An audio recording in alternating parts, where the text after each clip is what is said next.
Everyone thinks it's so easy to be a Masterchef. But they forget these kinds of stuff can happen too.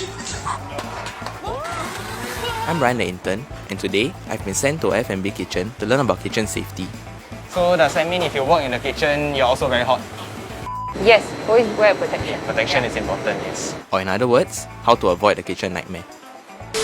So what exactly do you do as part of your job? Kitchen inspection is one of the work that I do. Before every kitchen inspection, we'll get the head chef to come in and join us for the joint inspection. What will I be doing today? So today for you, Brian, there will be 3 tasks to complete. 1, slip, trips and falls. 2, handling sharp objects. 3, handling hot objects.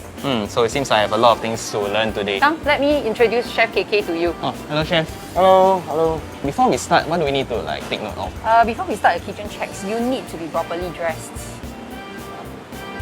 This one cannot. Yeah. It's very dangerous to wear a slipper. Yeah. Good. Now you're well dressed Okay. to do the inspection. So where are we now? This is the hot kitchen area where most of the chefs will be doing cooking. So your task is to identify the slip, trips and falls hazard in the kitchen itself. It says over here, anti-slip installation. Years ago, we actually changed the floor tiles to anti-slip. This tiles is especially for kitchen, and of course the safety boots that we're supposed to wear. It greatly reduces the slip, trips and fall incidents in the kitchen. Wow, I didn't realize it's so easy to fall in the kitchen. Good thing there's stuff like anti-slip mats and flooring. So the floor is actually quite dry lah. Yes, you see, Yup. it's pretty slip resistant. The only thing is very hot lah over here. Yup. But it's a kitchen. Kitchen is always hot. So does that mean if you work in the kitchen, you're also very hot? We are all hot. This is the task of handling sharp objects safely. This is Chef Noreen. Hello chef. Hi. So your duty here is to actually go through the checklist and do a check with Chef. I see all the knife is like very nicely placed already, so I guess that should be considered a pass, like because it's neatly stored and everything. So for this purpose, I can mess it up for you so you can install it back if you like. Yeah, why not? The only time I get to handle a chef's knife. So, according to Chef Noreen, we can't just anyhow put the knives. A pro tip when cleaning knives is to face the blade of the knife away. And to keep things organized, we can sort them by size from biggest at the back to smallest at the front. So Brian, in the kitchen, we practice 5 S housekeeping. The first one is sort, second straighten, third shine, fourth standardize, and the last one is sustain. We focus a lot on sustain.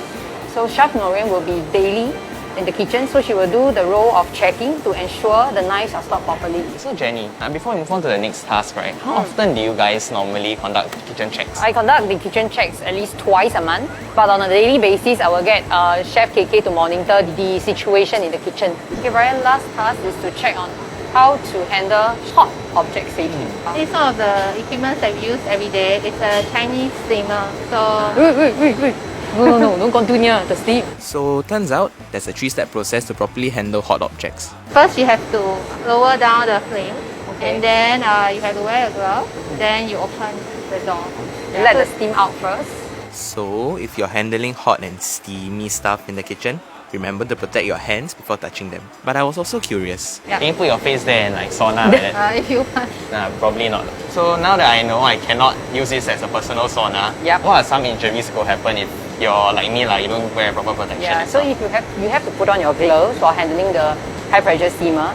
So if you do not, highly likely you'll get scalded. So these are one of the serious injuries that will happen in the kitchen. So always have protection. Yes, always wear protection. Protection is important, yes. Okay, so we've finally come to the end of our kitchen check, and today I learned quite a lot from how to prevent slips, trips and falls to handling sharp objects and learning that it's very important not to put my face in a steamer. Just your itchy finger.